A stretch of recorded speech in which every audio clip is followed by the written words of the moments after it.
Baiklah, hari ini kita akan melakukan diskusi untuk mata pelajaran pengantar ilmu hubungan internasional, yang mana kita akan membahas mengenai salah satu materinya, yaitu salah satu pandangan dalam HI, realisme, dan dalam kelompok diskusi ini beranggotakan.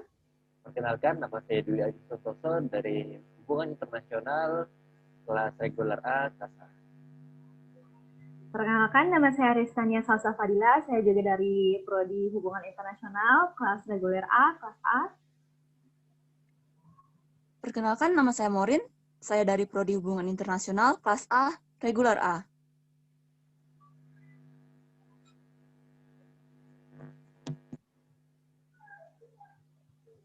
Nah, baiklah, kita akan membahas realisme ini ya. Yang pertama kita akan ke definisinya dahulu.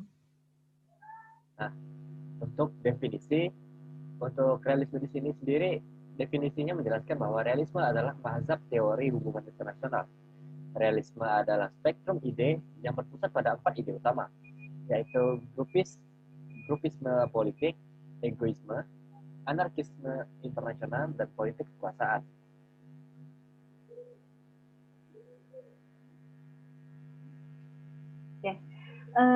Jadi kalau kita melihat dari sejarah pendekatan realisme ini berasal dari zaman Yunani kuno, kemudian ke abad pertengahan, dan bahkan sampai ke abad ke-20. Baiklah, berikut adalah seorang filsuf yang pada zaman masa Yunani kuno, yaitu Thucydides.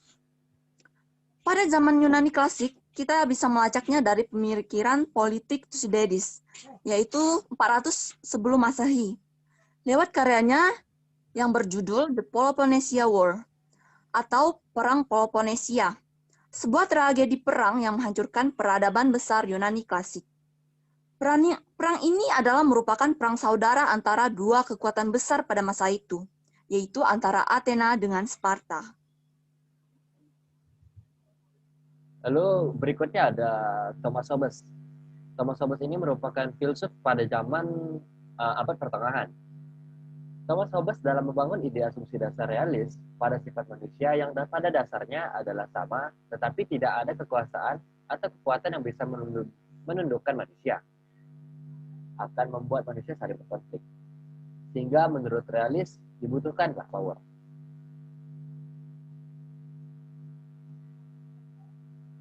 Baiklah, selanjutnya ini ada Hans J. Morgenthau yang seorang filsuf pada abad ke-20. Nah, menurut beliau, teori haruslah memberikan keteraturan dan makna terhadap realitas yang terjadi. Jadi menurutnya realitas yang terjadi pada saat ini itu adalah pertempuran untuk mencapai kekuasaan, mencari kekuasaan, atau disebut struggle over power, yang mana ini berkaitan dengan sifat manusia yang ingin berkuasa atas yang lainnya, atau power is the goal.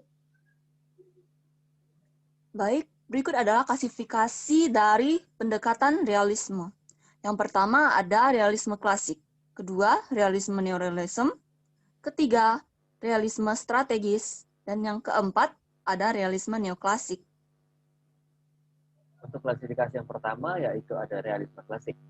Perimbangan kekuatan atau balance of power sebagai nilai dasar karena ia merupakan sebuah institusi yang diinginkan dan sesuatu yang baik untuk diperjuangkan.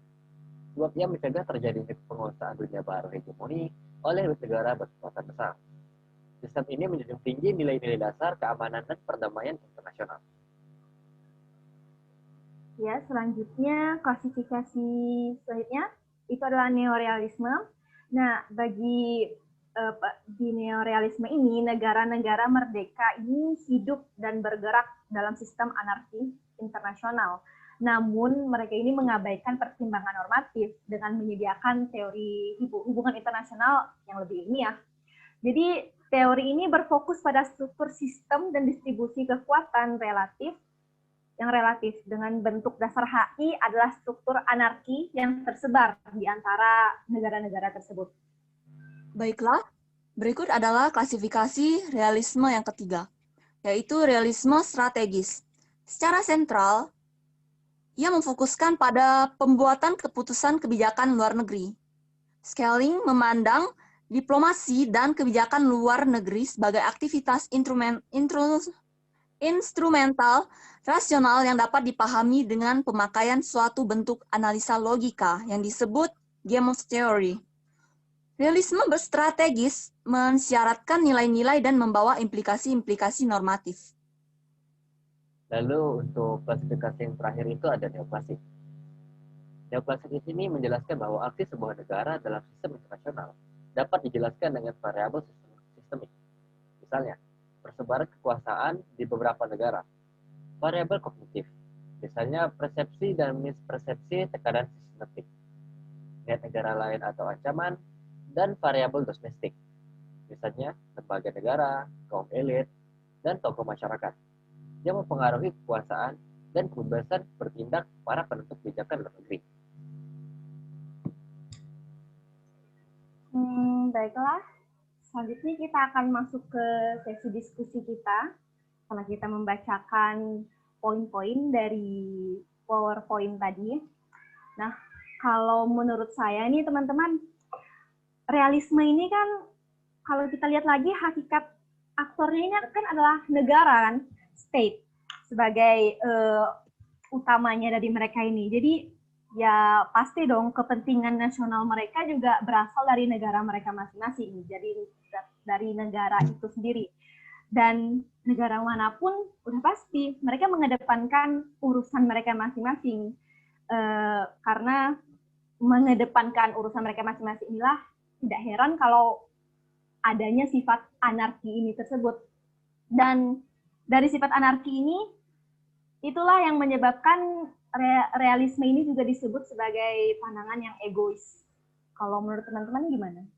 Ya, kalau menurut aku sih, kalau kita baca dari grupisme politik, egoisme, anarki internasional, dan politik kekuasaan, yang bisa saya simpulkan dari realisme ini sendiri adalah merupakan suatu teori yang berdasarkan dari pemikiran manusia, atau maksud saya dari sifat-sifat manusia. Nah, sifat-sifat yang saya maksud di sini ini adalah sifat-sifat buruk manusia. Seperti contohnya itu serakah, dan juga egois maupun dan sebagainya. Kita ambil contoh peperangan yang sering terjadi di dunia, seperti peperangan dunia 1 maupun yang kedua. Nah, pada perang tersebut itu kan terdapat negara-negara yang memiliki keuntungan maupun kerugian. Bahkan ada negara yang memulai sebuah peperangan hanya untuk mencari keuntungan. Misalnya kita ambil contoh peperangan pada abad Yunani kuno ataupun peperangan pada abad pertengahan. Mereka di sana masih melakukan peperangan untuk mencari yang namanya itu keuntungan dari perang itu sendiri. Nah, itulah makanya bisa kita sebut sebagai bahwa kalau realisme itu memiliki salah satu ide utamanya yaitu anarki internasional. Yang dimana mereka itu mementingkan kepentingan mereka sendiri dengan cara kekerasan. Karena para filsuf realisme ini sendiri juga percaya bahwa kedamaian itu hanya dapat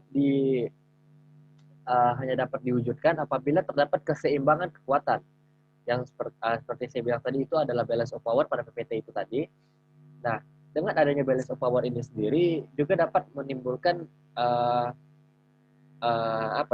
yang namanya itu keseimbangan kekuatan atau mungkin rasa takut antar masing-masing negara. Karena masing-masing negara itu memiliki kekuatan yang berimbang. Itulah makanya saya bilang bahwa realisme itu merupakan sebuah teori yang berdasarkan dari sifat-sifat buruk manusia seperti takut maupun egois.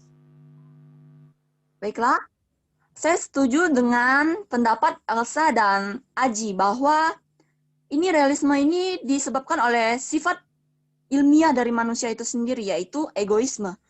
Dan saya akan mengambil suatu tanda petik, yaitu anarki internasional. Apa yang menyebabkan anarki ini terjadi? Seperti yang kita ketahui, dalam hubungan internasional itu cenderung kompetitif. Para negara berlomba-lomba untuk mewujudkan kepentingannya. Tetapi dalam mewujudkan kepentingannya ini, setiap negara tidak mungkin dapat melakukannya secara sendiri.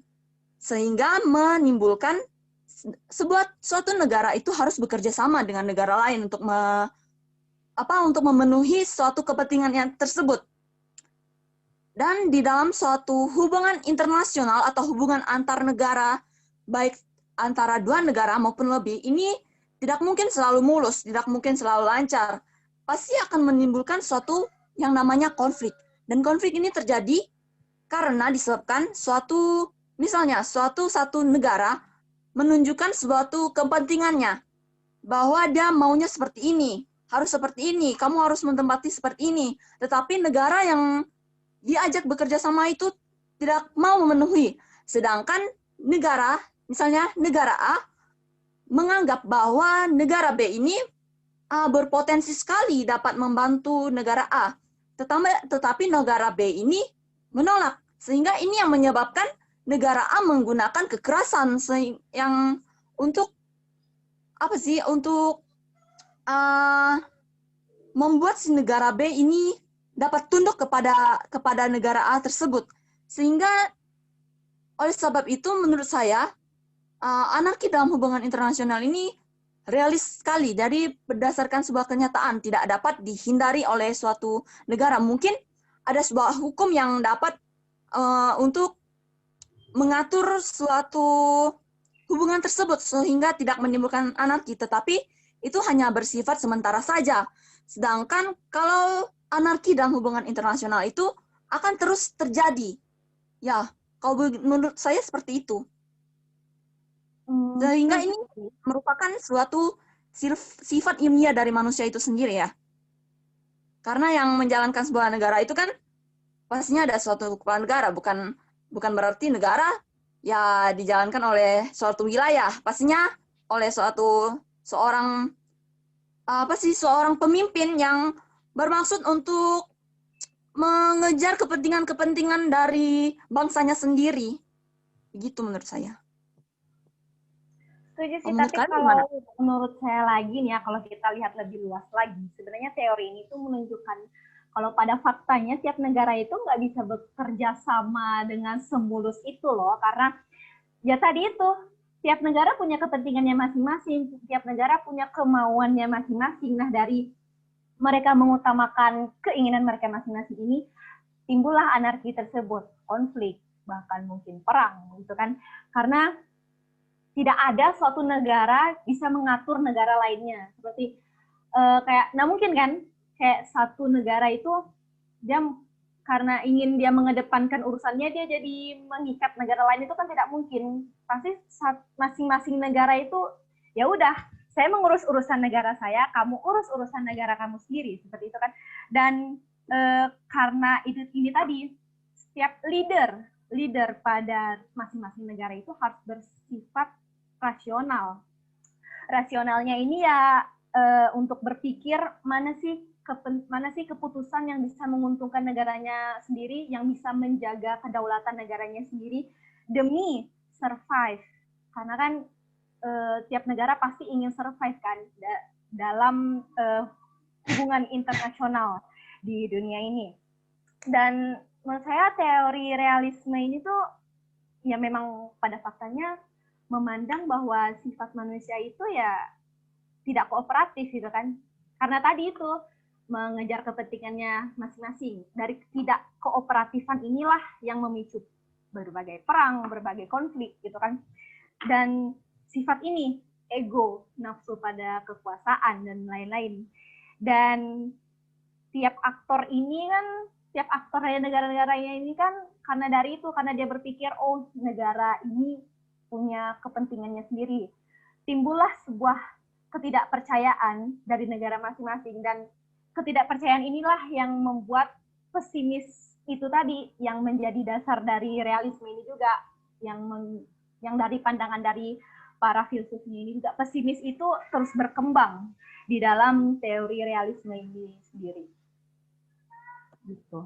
Ya, kalau menurut saya sih untuk anarki internasional ini sendiri juga gimana ya? Kalau kita terlalu sering membahas soal peperangan itu juga sudah tidak relevan dengan zaman sekarang.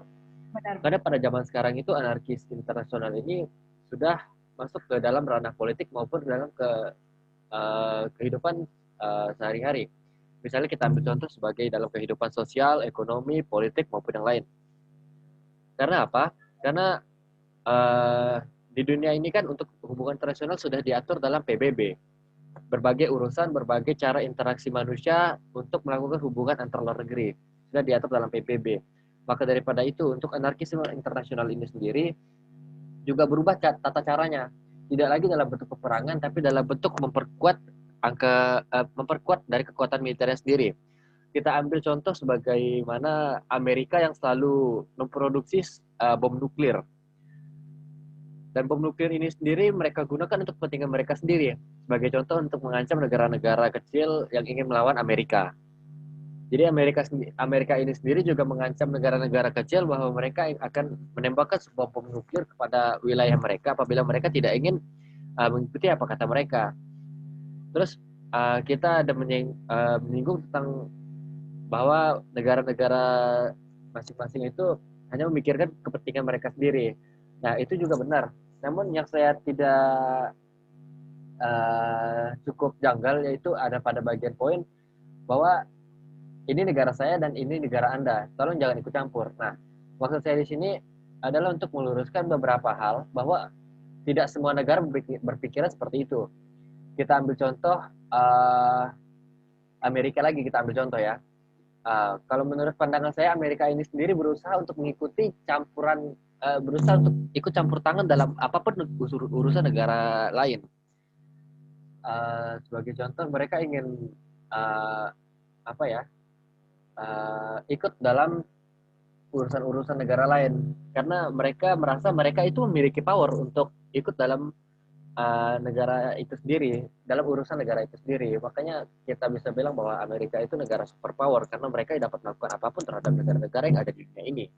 Namun hal itu juga tidak bisa mereka lakukan secara sewenang-wenang kan, karena juga mereka pastinya harus menghargai bahwa urusan negara itu adalah urusan internal negara tersebut dan bukan hak Amerika Serikat untuk dapat mencampuri urusan tersebut. Namun karena Amerika Serikat itu sendiri memiliki power untuk melakukan hal tersebut, jadi mereka tidak suka-suka untuk melakukan hal tersebut. Itu yang dapat saya katakan bahwa anarki internasional itu sudah tidak lagi dalam berbasis peperangan, namun dalam berbentuk ancaman. Mungkin seperti itu kalau menurut saya. Kalau kita tekankan lagi pada sisi ancaman itu, sebenarnya ini juga berefek pada, kita nggak bisa memandang realisme ini dalam hal yang negatif terus kan, dalam sisi negatif terus kan perspektif kita. Pasti kita juga harus melihat realisme ini dari perspektif positifnya. Sebenarnya ya dari itu tadi, ancaman. Dari ancaman itu tadi membuat tiap-tiap negara pastinya berusaha untuk survive, berusaha untuk mempertahankan kedaulatannya, keamanannya, kesejahteraan bagi rakyat-rakyatnya. Karena kalau tidak ada ancaman dari negara lain, atau kalaupun ada, terus mereka hanya berpikir, ya udah kita negara yang tidak bakal menang, jadi kita pasrah aja. Itu sebenarnya tidak baik kan untuk negara manapun. Jadi dari itu tadi, karena adanya ancaman, anarki yang sekarang ini yang seperti disebutkan Aji tadi, ancaman. Jadi tiap negara harus melakukan survive untuk negaranya masing-masing. Tiap negara harus memikirkan apa sih usaha yang bisa kita lakukan demi mempertahankan kedaulatan negara kita, agar negara kita bisa bertahan, agar kekuasaan negara kita ini bisa bertahan di ranah yang internasional. Seperti itu. Jadi selain sisi negatifnya, perspektif negatifnya, kita juga harus melihat dari sisi positif dari realisme ini sendiri, menurut saya. Ya, mungkin Moren ada yang ingin disampaikan. Saya setuju sih dengan pendekatan realisme ini, karena gimana ya, kan nggak mungkin ya, misalnya negara kita diancam sama negara lain kan, oh kamu tidak mau tunduk kepada saya akan serang kamu kan. Nggak mungkin kita karena diancam, oh aku bakalan diserang nih, aduh, jadi harus kita jadi tunduk gitu kan. Nggak mungkin, nggak bakalan kayak gitu. Karena di mana juga, kita juga mempertahankan kedaulatan kita dong. Kita sebagai suatu negara mempertahankan kedaulatan kita dong. Jadi kalau kita diancam seperti itu, apakah kita akan tunduk? Jadi nggak bakalan tunduk. Jadi ini yang menimbulkan suatu konflik, sehingga menimbulkan suatu peperangan mungkinnya lah ya kan. Apabila kedua negara ini udah masing-masing memiliki kekuatan yang seimbang, ini tergantung dari suatu negara lagi. Apakah saya akan melakukan tindakan peperangan, ataukah saya akan tunduk kepada dia. Tapi kalau yang namanya buat tunduk sih ya, menurut saya kalau untuk mempertahankan kedaulatan itu tidak mungkin sekali. Jadi menurut saya paham realisme ini realis sekali, berdasarkan kenyataan sekali, bukan hanya suatu sifat egois dari manusia, tetapi untuk mempertahankan kedaulatannya tersebut, dia juga harus keras dong. Kalau dia lembek, gimana? Seperti yang dikatakan tadi ya sama Aji juga ya, kan? Jadi jaga-jaga dong si Amerika tadi memproduksi nuklir kan? Misalnya nanti negara lain mengancam saya dengan cara kekerasan gitu kan. Jadi apakah saya akan tunduk? Tidak mungkin. Jadi menurut saya begitu sih. Jadi paham realisme ini berdasarkan kenyataan. Karena tidak ada suatu negara yang mau kedudukannya itu dianggap lemah sama negara lain. Jadi ini enggak cuma sifat ilmiah dari manusia aja, bukan sebuah egoisme saja. Tapi bukannya saya bersifat pesimis mungkin untuk menimbulkan kedamaian, tapi ini itu sebuah realis saja menurut saya. Kenyataan. Ya, kalau menurut saya juga itu merupakan suatu pemikiran yang realisme, di mana masing-masing negara itu saling berlomba untuk mencapai kekuatan tertinggi agar dapat mereka menguasai dunia. Namun hal itu tidak dapat diwujudkan karena masing-masing negara ini juga memiliki tujuan yang sama, yaitu menjadi negara yang terkuat. Maka dengan masing-masing negara itu memiliki tujuan untuk menjadi negara yang terkuat, maka tidak akan ada yang namanya negara terkuat, karena mereka saling terus berkembang dan terus memajukan kekuatan mereka dalam aspek apapun, maupun dari militer, ekonomi, sosial, dan lain-lain. Namun walaupun kita memiliki organisasi luar negeri seperti PBB yang mengatur urusan luar negeri, keamanan luar negeri, hubungan antar negeri, hal itu tidak bisa kita jadikan patokan di mana bahwa kita akan merasa selamanya aman dan di bawah peraturan itu tersebut. Bagaimana kita melihat peperangan Palestina maupun Israel, yang mana peperangan mereka sudah berlangsung lama, dan PBB itu juga tidak bisa menegaskan bahwa untuk menghentikan peperangan tersebut. Hal ini dapat kita simpulkan bahwa walaupun kita berada di bawah peraturan yang tegas dari PBB yang diciptakan oleh Amerika itu sendiri, namun kita tidak bisa semata-mata merasa aman dengan sebuah peraturan tersebut. Makanya apabila ada sebuah negara yang mengancam kita, namun kita ingat bahwa mereka akan melanggar hukum PBB, kita tidak bisa hanya merasa tenang saja, namun kita juga harus mempersiapkan apa yang harus kita siapkan apabila mereka benar-benar ingin menyerang dan melanggar dari hukum PBB itu hukum PBB itu sendiri. Benar sih, karena ya kalau kita perhatikan lagi, kalau kita lihat lagi, teori realisme ini kan ya emang relate gitu loh, relate sama ya keadaan dunia, keadaan negara-negara, berbagai negara-negara yang selalu yang tadi itu yang selalu mementingkan urusan mereka sendiri masing-masing itu. Dan kalau kita lihat lagi realisme kan, karena ya dari kata dasarnya itu real, ya nyatanya memang seperti ini gitu kan, realisme ini itu. Dan karena pada dasarnya teori ini melihat bahwa sifat manusia itu pesimis, ya dari itulah hubungan internasional memang pada faktanya juga emang konfliktual kan, selalu ada dengan isu utamanya adalah konflik itu tadi. Jadi memang tidak akan bisa dihindarkan. Balik lagi karena urusan keinginan masing-masing dari manusia itu sendiri, mereka ingin mengedepankan urusan mereka sendiri, tujuan mereka sendiri, dan itulah yang mengapa disebut bahwa hubungan internasional ini sebenarnya memang konfliktual. Itu. Ya, mungkin kalau di sini azan pula. Ya, kalau gitu karena udah berjalan, mungkin kita sudahi sesi diskusi ini ya. Karena berhubung waktu kita baiklah. cuma waktu 15 menit. Untuk Tata mungkin boleh baiklah, mungkin baiklah. Baiklah, saya rasa sudah cukup ya diskusi kita.